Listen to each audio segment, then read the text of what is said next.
Hello, my fellow subjects of the internet out there. This is the Aromantic Shipper back in with yet another video.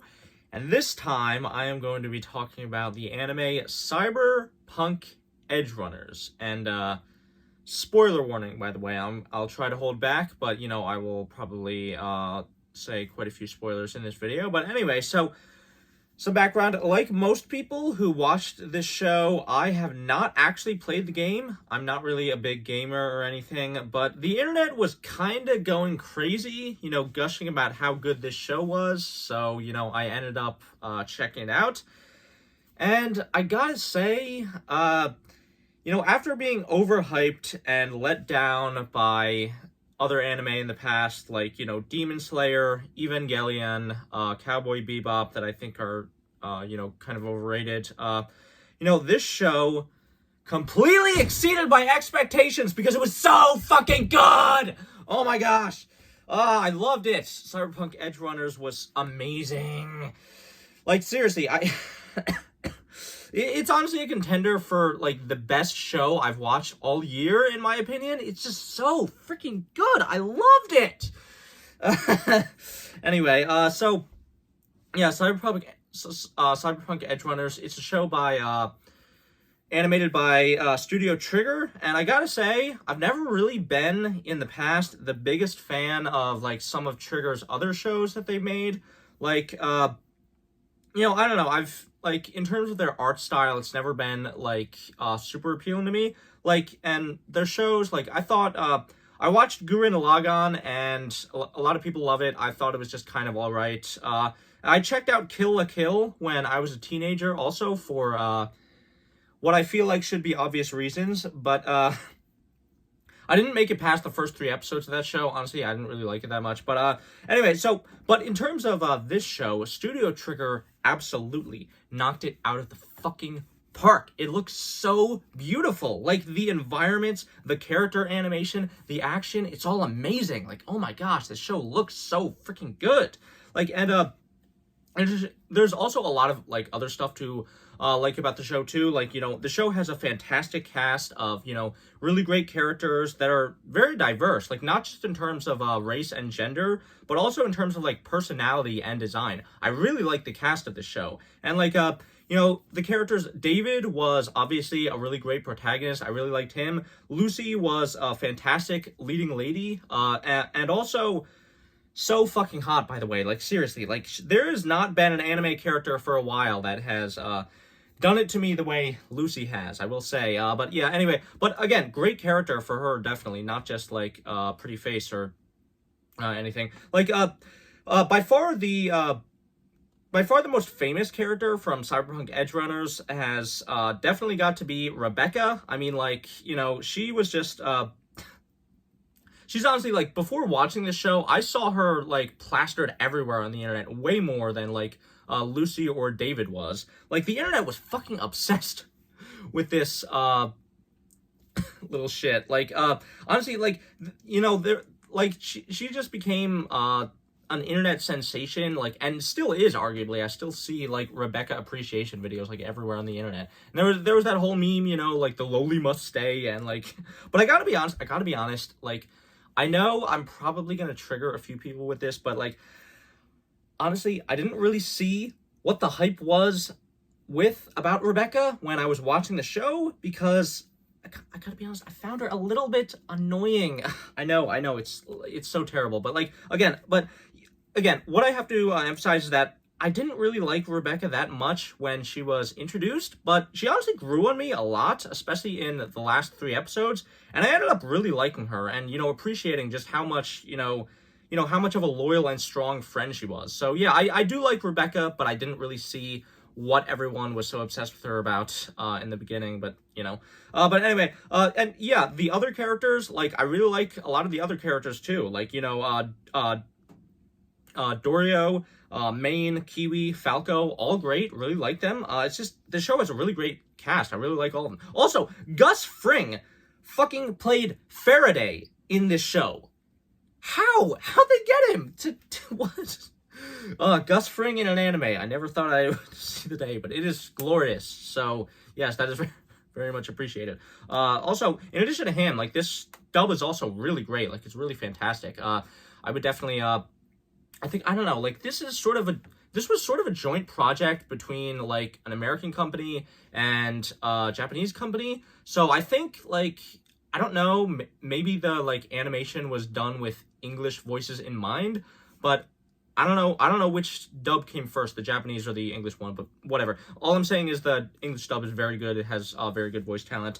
Like, speaking of characters, though, this show has some serious balls. It is not afraid to kill characters off, including side characters, including main characters. I mean, it's just it is not afraid to kill people off, including a lot of people, and that is it's definitely, like, honestly, that's something I really appreciated, because this show, like, you know, it constantly keeps you on, well, not constantly, but basically, the first 3 episodes of Cyberpunk Edgerunners, you know, you watch it and you think it's going to be like this, you know, fun, crazy adventure for the most part, and then episode 4 of the show happens, and without spoiling who dies or what happens, from that point on, you know things are going to get real, and you know characters are going to start dropping like flies, and they can, and they do, and this show is definitely not a fun thrill ride. It could have been, and it could have been really good in that way,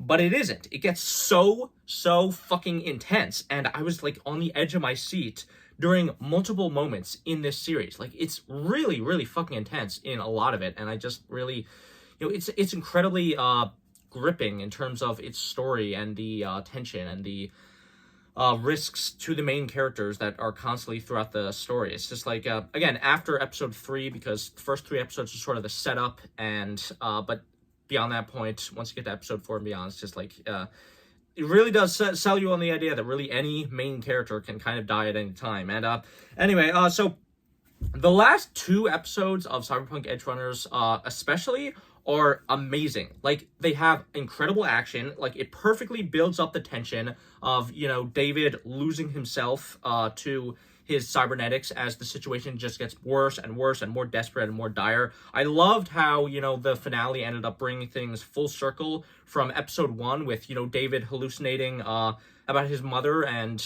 you know, telling her about how, you know, he had finally made it all the way to the top of Arasaka Tower. That was just like, oh, that was really good. It really hit fucking hard. Oh my gosh.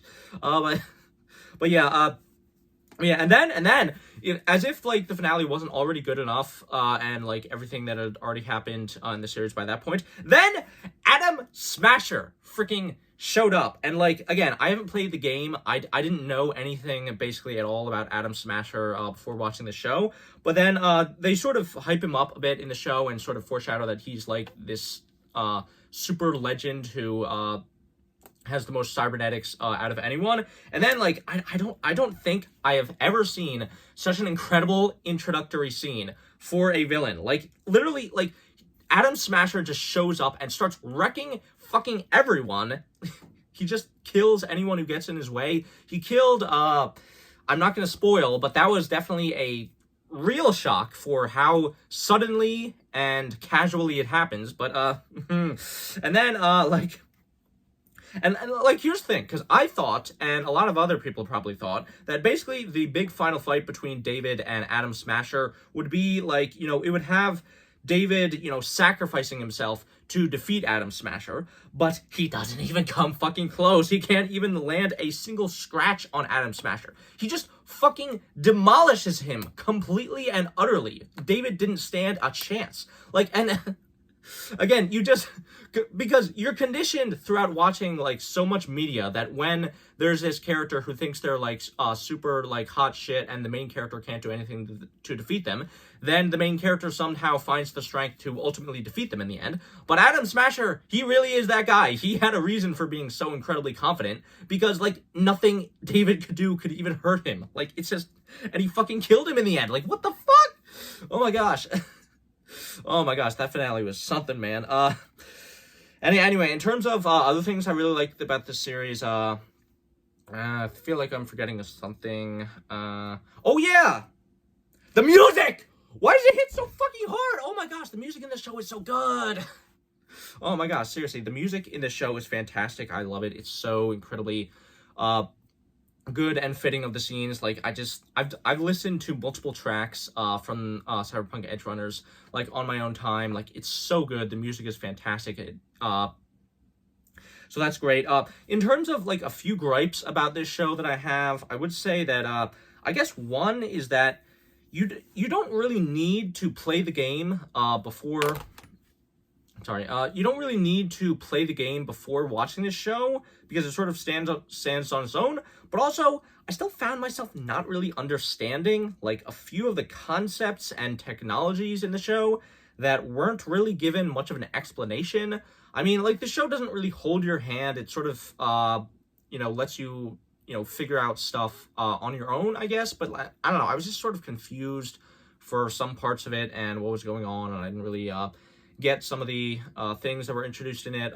So I feel like maybe a bit more of an explanation would have been helpful. Also, I feel like Maine's cyberpsychosis in episode 6 kind of came a little bit out of nowhere. I mean, see, there was a bit of build up to it, obviously, with, his cybernetics, like, not working. But, I don't know, Maine went from being, like, mostly fine in episodes 1 to 5 to just completely losing his mind in episode 6. And don't get me wrong, episode 6 was great. It was, like, one of the show's best episodes. But it felt like kind of rushed, in my opinion, and not really built up to as well as it could have been. Like, David's cyberpsychosis, I feel, was much better built up to, whereas Maine's was, in my opinion, not as much. But anyway, disregarding those two minor gripes, this season of Cyberpunk Edge Runners is a near flawless masterpiece, and I highly recommend it. So please go watch it if you haven't already.